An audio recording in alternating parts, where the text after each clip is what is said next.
Yeah, so I'll answer this. We actually keep improving the engine over time. We make very targeted choices that support the content that we're trying to create. And we push ourselves artistically too. Really within the engine that we have, we try to always do more, to be even more painterly and more illustrative with the things that we're creating.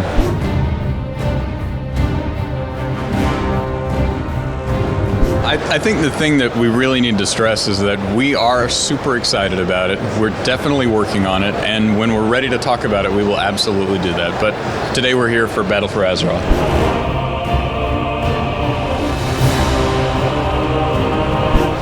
Well, I think the thing that, we want to keep making World of Warcraft, and so as Eli mentioned, we keep building on the game. You say it's 14 years old, but to us, that's actually 14 years of awesome, interesting story.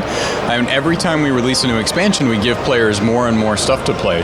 We're not going to stop. As long as people want to continue playing World of Warcraft, we're going to continue making it better, increasing the fidelity of the story and the fidelity of the art style, and just making the game more and more interesting. And as we do that, World of Warcraft looks very different from the game that it came out 14 years ago. It is tremendously more detailed. The storylines are richer. The gameplay is more interesting, and we're going to continue doing that. So even though you say it's 14 years old, it's actually, Battle for Azeroth is a modern, very interesting, very engaging MMO, and I don't think there's anything else like it on the market.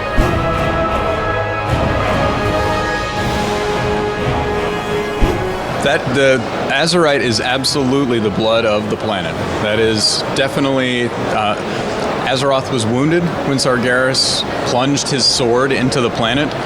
Magni speaks for the planet, and he's definitely, when he's telling players the planet is dying, she's hurt, this is her life essence, he's not lying. That is absolutely something that is true, and at the heart of this conflict between the Horde and the Alliance, that if they don't do something about that, is really going to destroy this planet.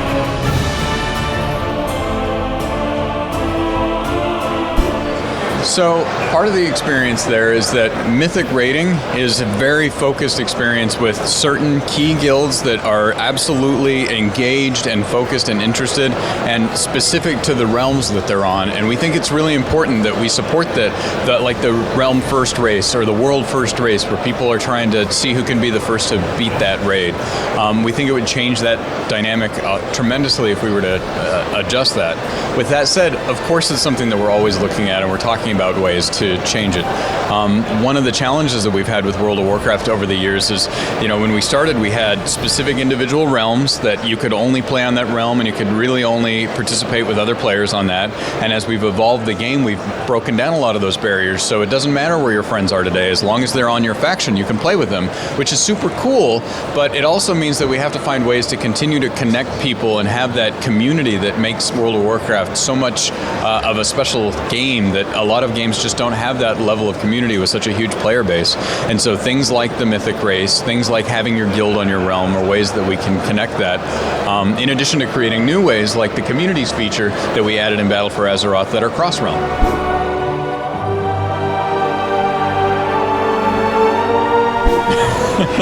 I would argue that you got a whole bunch of them in the new Azerite armor system that gives you the choice of being able to do this on all these different pieces of armor and increase it as you level up and increase your Heart of Azeroth. So you got a whole bunch.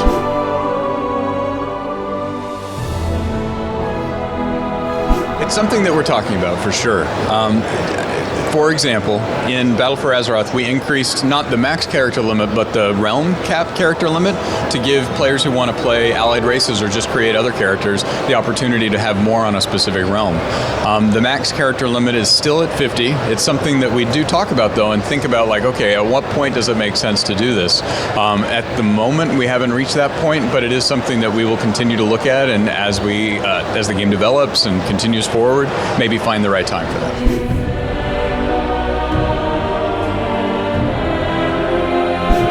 I'm actually very excited for the Mag'har, which are coming up, as well as the Dark Iron Dwarves. These are two races that we've seen in the world for, years now, in Draenor for the Mag'har, and of course the Dark Iron Dwarves all the way back in, well, I mean, classic, really.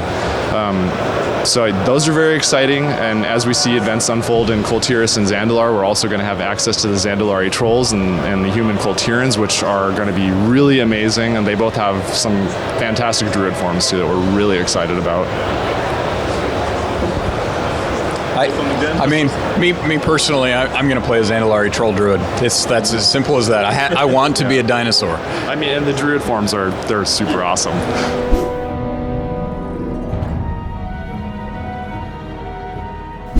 I would say that it is neither. It is some person very interested in the game adding cool flavor to the world. I think it's really important for players to note that there's a lot of story and lore content for World of Warcraft that isn't in the game. World of Warcraft is a franchise that has so much story that you can't actually get it all into the game, and a lot of the world building that we do adds an extra layer of context to that. So having maps on the wall that show places that players haven't necessarily been is a way for us to express, like, this is a larger world that you're a part of. We may not visit places like that, or maybe those represent islands that you're visiting in island expeditions. There's a lot of options there, and it allows us to explore this sort of intricate, rich world.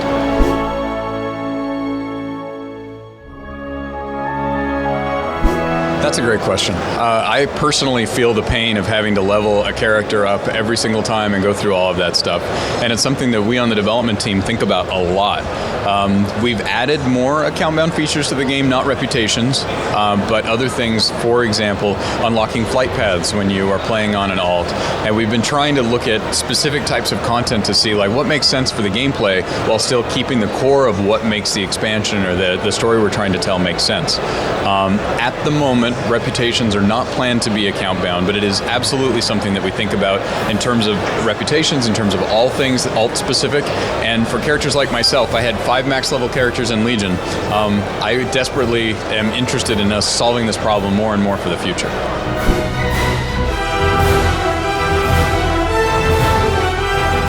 Oh, absolutely. I think that we're not quite ready to talk about that yet. What I will say, actually, so Go for it. yeah, totally. I mean, so I think you should.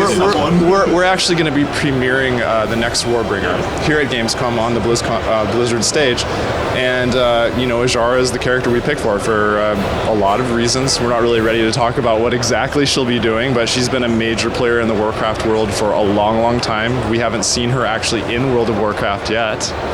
But she's absolutely an important character. We feel she's as cool and interesting as Jaina and Sylvanas, and I would suggest watching the Warbringer to learn a little more about her. Which I think is being shown on Friday. Yes. It's cool. Apparently Ashara doesn't like us talking about it.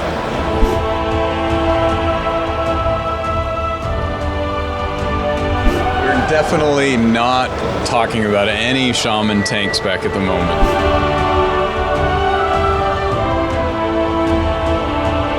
As a producer on World of Warcraft, I support a lot of different teams, and one of the teams I support is the Professions team. The skinning, having to skin a creature before or after it's been looted, is something that's been in the game since skinning was created, and it has something to do with the way that the actual in-game technology for the game works. It's an interesting question, like, could we change that up? Could we change the way that skinning and looting works? And I think that it's something that we're not looking to make changes to right now, mostly because the system generally works and we don't get a lot of complaints in that particular area. There's definitely are times where we want to make skinning more interesting to the game, but we would look at other probably gameplay reasons to add that. Auto-looting's made that a lot easier to deal with. Right.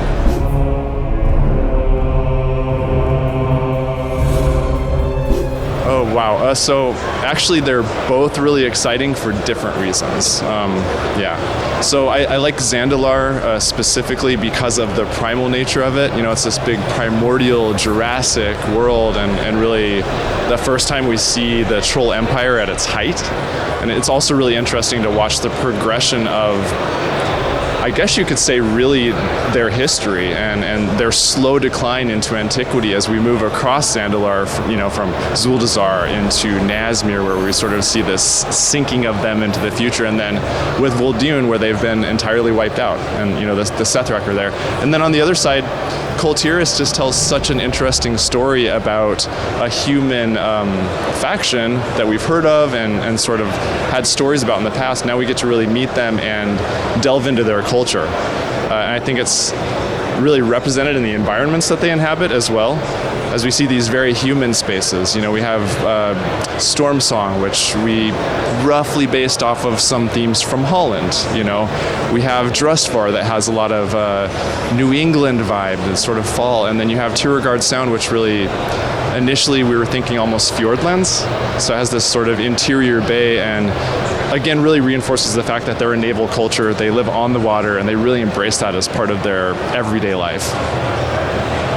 Absolutely. And I will say, like, for me, the choice of Alliance or Horde is actually both. The reality is I'm playing a Horde character with a lot of friends from work, a Orc Fury Warrior, and I'm having a lot of fun with it. But on the other side, I have a Demon Hunter on the Alliance side that I'll be leveling up as soon as I get my Horde character into place, and I'll be playing through all the Alliance story. One of my favorite things about this expansion is that really it's like two expansions, because if you play the Alliance story and you play the Horde story, they're completely different.